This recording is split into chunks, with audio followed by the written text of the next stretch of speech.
আমায় ছাড়ুন, আমি চলে যেতে চাই। এ কি রাজকন্যা, তুমি এখানে? হাত জোর করছি মহারাজ, এমন করবেন না। বাবা কেন এমন করলো মা?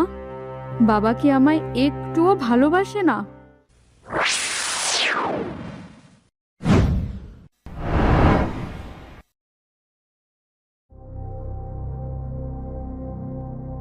কি মন্ত্রী, রাজ্যের কি খবরাখবর পেলে?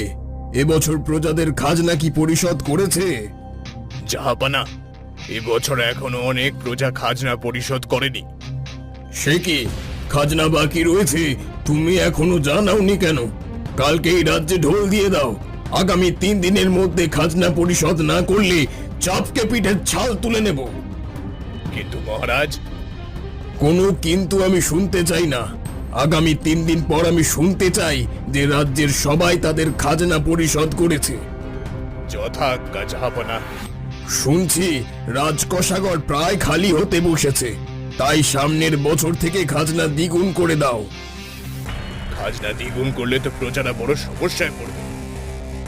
যাদের সমস্যা হবে তারা যেন স্বেচ্ছায় এ রাজ্য ছেড়ে চলে যায়, এই আমার আদেশ।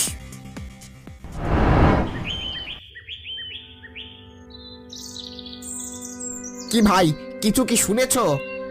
হ্যাঁ ভাই, তা তো শুনছি। মাত্র 3 দিনে কিভাবে খাজনা পরিশোধ করব তা নিয়ে চিন্তায় পড়েছি।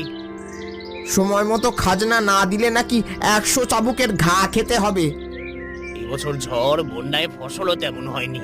যা একটু ফসল পেলাম তা দিয়ে নিজের খাবারই জোটানো কঠিন হয়েছে। কি করে যে কি করব ভাই। শুনছি সামনের বছর নাকি দ্বিগুণ খাজনা দিতে হবে, না হলে রাজ্য ছাড়তে হবে। এমন রাজা কখনো দেখিনি ভাই। রাজ্যে এত সমস্যা তবুও রাজার হুঁশ নেই। তিনি শুধু মৌজ মস্তি করেন আর নর্তকী নাচান। কি আর বলি, এই অত্যাচারী রাজার ভয়ে রাজ্যের সবাই তটস্থ। কি জানি কোন দিনকার গর্দান নাই, এই ভয়ে মুখ খুলতেও পারে না। রাজার এমন মতিগতি হলে রাজ্যের প্রজারা আর কোথায় যাবে ভাই? এসব বলে আর কি হবে, আমরা সাধারণ প্রজা, তা রাজা আদেশ করবেন মাথা পেতে নিতে হবে। সেই ভাই, এই জন্য চুপ থেকে সব দেখা ছাড়া আর কিছু করার নেই।